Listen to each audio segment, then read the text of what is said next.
Ladies and gentlemen, today we are going to be discussing my living circumstances and why I inevitably might wind up living alone next year. Okay, he's playing this. Well, I'm playing the Sicilian. He's just playing.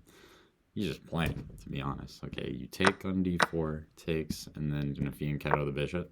Yeah, so I'm currently living with two roommates. You know, they're both great. Shout out Mizzle Dizzle and Schmord is what we'll call them. Yeah, both good guys, you know.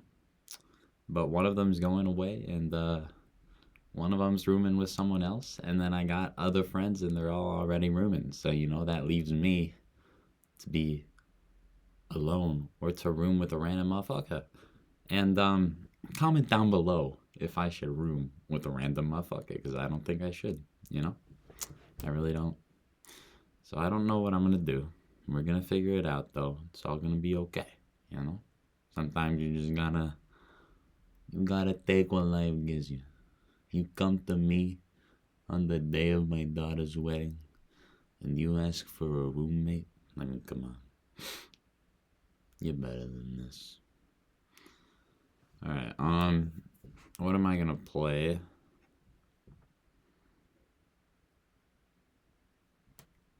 I'm probably gonna play e6 because he's about to play bishop f4.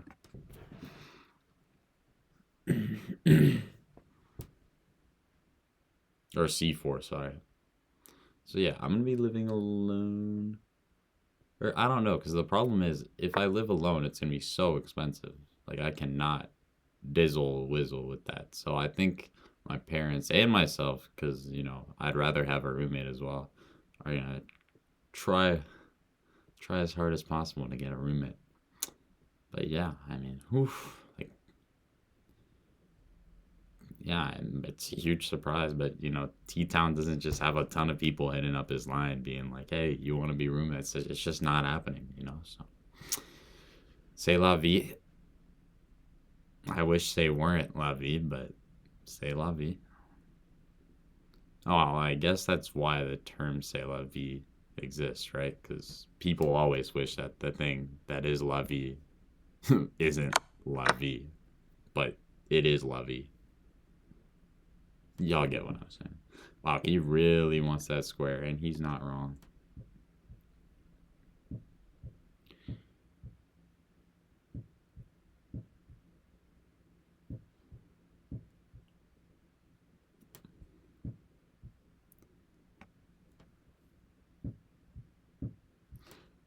Yeah, I guess I'm just gonna prophylactically like prepare for him getting that square. Once he goes knight d6, where do I go?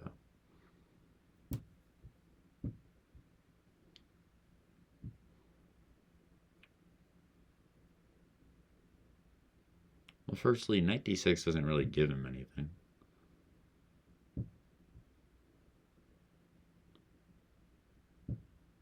Here's what I think I'll do. I'm going to connect my knights. He's going to go here. I'll go here.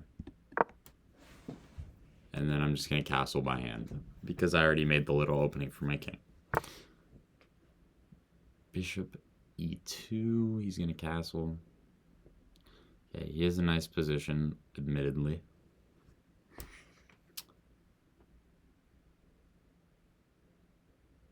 But, you know, it's not the end of the world.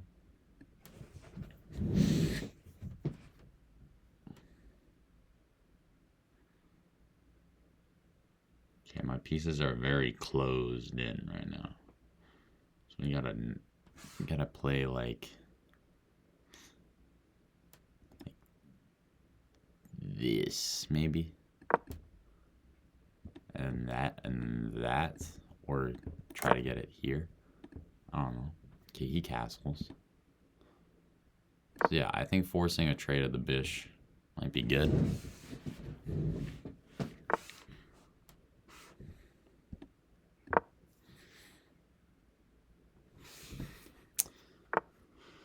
Okay, he plays bishop d4.